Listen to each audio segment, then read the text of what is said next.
मोती कभी भी समुद्र के किनारे पर नहीं आते, बल्कि उन्हें पाने के लिए समुद्र में उतरना पड़ता है। तो स्वागत है दोस्तों हमारे इस खूबसूरत से channel Satish Chauhan study point में। तो दोस्तों आज की इस वीडियो में हिंदी पद्य साहित्य के विभाजन के भाग 2 के बारे में अध्ययन करेंगे। तो आज की इस वीडियो में पढ़ेंगे भक्ति काल। पिछले वीडियो में हमने पढ़ा था पद्य साहित्य का विभाजन, आदिकाल एवं आदिकाल की प्रमुख विशेषताएं एवं उनके कवि। तो आज के हमारा है भक्ति काल। देखिए, जिस काल में भगवान की भक्ति की जाती है उसे भक्ति काल कहते हैं।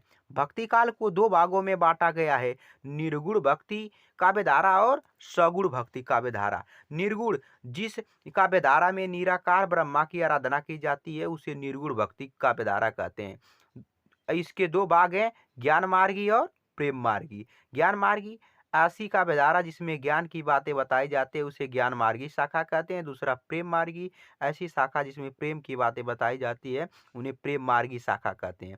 देखिए, दूसरा है सगुण भक्ति काव्यधारा, जिस काव्यधारा में ईश्वर की आराधना की जाती है, साकार ईश्वर की आराधना की जाती है उसे सगुण भक्ति काव्यधारा कहते हैं। इसे 2 भागों में बांटा गया, पहला राम भक्ति, दूसरा कृष्ण भक्ति। राम भक्ति, जिस काव्यधारा में भगवान राम की पूजा की जाती है उसे राम भक्ति काव्यधारा कहते हैं। जिसमें भगवान श्री कृष्ण की आराधना की जाती है उसे कृष्ण भक्ति काव्यधारा कहते हैं। तो अब हमसे पूछा जाएगा कि ज्ञान मार्गी कवि के नाम एवं उनकी रचनाएं लिखिए। तो ध्यान दीजिए, ज्ञान मार्गी कवि को हम लोग कहते हैं संत काव्यधारा। क्या कहते हैं?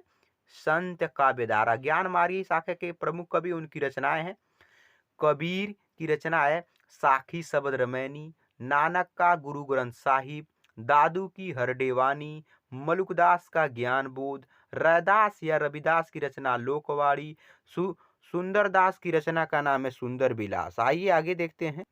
चलिए तो आगे देखते हैं। अब पढ़ेंगे सूफी काव्यधारा, जिसे बोलते हैं प्रेम मार्गी शाखा के प्रमुख कवि एवं उनकी रचनाएं। तो इस शाखा के अंतर्गत आते हैं मलिक मोहम्मद जासी की रचना पद्मावत, मंजन मधुमालती, कुतुबन मृगावती, उस्मान चित्रावली, नूर मोहम्मद की रचना है इंद्रावती। अब पढ़ेंगे कृष्ण भक्ति शाखा के प्रमुख कवि एवं उनकी रचनाएं। तो देखिए, इसमें है सूरदास। सूरदास की रचना है सूरसागर, सूरसारावली और साहित्य लहरी। इन तीनों रचनाओं के संग्रह को बीजक कहते हैं। मोस्ट इंपोर्टेंट है दोस्तों, देखना, ध्यान दीजिएगा। अगले हैं नंददास, इनकी रचना है भंवर गीत। मीराबाई, इनकी रचना गीत गोविंद टीका। रसखान प्रेम वाटिका। नरोत्तम दास सुदामा चरित। कुंभन दास फुटकल पद। ये रहे कृष्ण भक्ति कवि।